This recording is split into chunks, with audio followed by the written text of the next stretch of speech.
आपके हिसाब से यहाँ पे विकास जी वैल्यूएशन वाले पॉकेट्स कुछ खास दिख रहे हैं या हर सेक्टर में आपको बॉटम अप अप्रोच ही लेकर के चलना पड़ेगा? नहीं देखिए, वैल्यूएशंस तो प्राय सभी सेक्टर्स में थोड़े महंगे हो गए हैं। आप दो चार मतलब एक आध सेक्टर जो ध्यान में आता है, जैसे बैंक्स है। बैंक्स में वैल्यूएशन अभी भी कंफर्टेबल है और बैंक्स ने परफॉर्म भी नहीं किया है।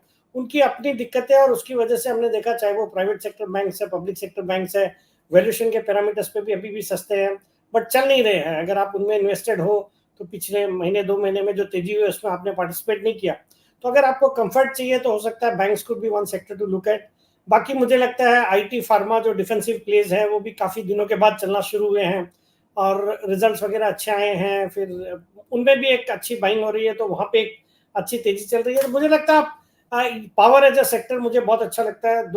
काफी बढ़ चुका है, वैल्यूएशंस बहुत सस्ते नहीं रह गए हैं, बट पावर में एक स्टोरी बहुत अच्छी लग रही है, चाहे वो पावर प्रोड्यूसर्स है या पावर इक्विपमेंट मैन्युफैक्चरर्स है या पावर से रिलेटेड और भी स्मार्ट मीटर्स वाली कंपनियां हैं। तो मुझे लगता है आप विद इन सेक्टर अच्छी क्वालिटी की कंपनी को आइडेंटिफाई करिए, जहां पे अच्छी अगर ग्रोथ है, वैल्यूएशन थोड़ा एक्सपेंसिव भी है, तो भी उसमें लेना जस्टिफाइड है। मुझे लगता है अगर आपका लॉन्ग टर्म नजरिया है तो अभी भी इस बाजार में कई सारे स्टॉक्स है, कई सारे पॉकेट्स है जहां पे निवेश किया जा सकता है। तो ऑल इन ऑल थोड़ा कॉशियस रहने की सलाह है, बट अच्छी क्वालिटी के स्टॉक्स में अगर आप निवेशित हैं तो बिल्कुल बने रहिए, और फ्रेश खरीदारी के भी बाजार बीच बीच में मौके देता है, वहां पे एक अपॉर्चुनिटी को यूटिलाइज कर सकते हैं।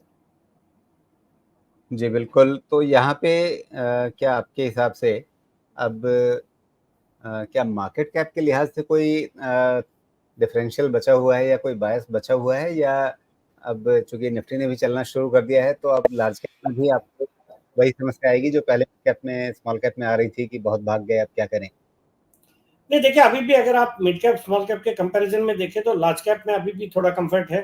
उन्होंने ज्यादा परफॉर्म नहीं किया। ये निफ्टी में भी जो हम बिल्कुल तेजी देख रहे हैं, पिछले जैसे मैंने शुरू में जिक्र किया 12 दिन से कंटिन्यूस तेजी हो रही है, वो डिफरेंट सेक्टर आ जाते हैं रोज। मतलब किसी दिन रिलायंस कोई दिन संभाल लेता है, तो कोई दिन आईटी सेक्टर पूरा ही इंफोसिस, टीसीएस, विप्रो, एचसीएल टेक में तेजी हो जाती है, तो कोई दिन ऑयल एंड गैस ऐसे सेक्टर चलने लगता है, कोई दिन फार्मा संभाल लेता है। तो ओवरऑल सबकी मिलीजुली एक तेजी चल रही है बाजार में, और वैल्यूएशन कोई भी मतलब लार्ज कैप्स में एटलीस्ट बहुत ज्यादा एक्सोर्बिटेंट वैल्यूएशन नहीं लग रहे अभी भी, तो वहां पे कंफर्ट है। और सब इंतजार कर रहे हैं कि जब फेड की रेट कट की अनाउंसमेंट होती है या फिर एफआईएस का नजरिया बदलता है और वो भारत में आते हैं निवेश के लिए, तो उनका पहला जो फोकस रहेगा वो लार्ज कैप्स में रहेगा। तो वहां पे एक अच्छी तेजी यहाँ से भी और बन सकती है। वैल्यूएशन का भी इतना ज्यादा इश्यूज नहीं है लार्ज कैप्स में। तो मुझे लगता है large caps compare to mid caps अभी ज्यादा कंफर्ट या ज्यादा जो सेफ्टी लगती है वो लार्ज कैप्स में लगती है अभी।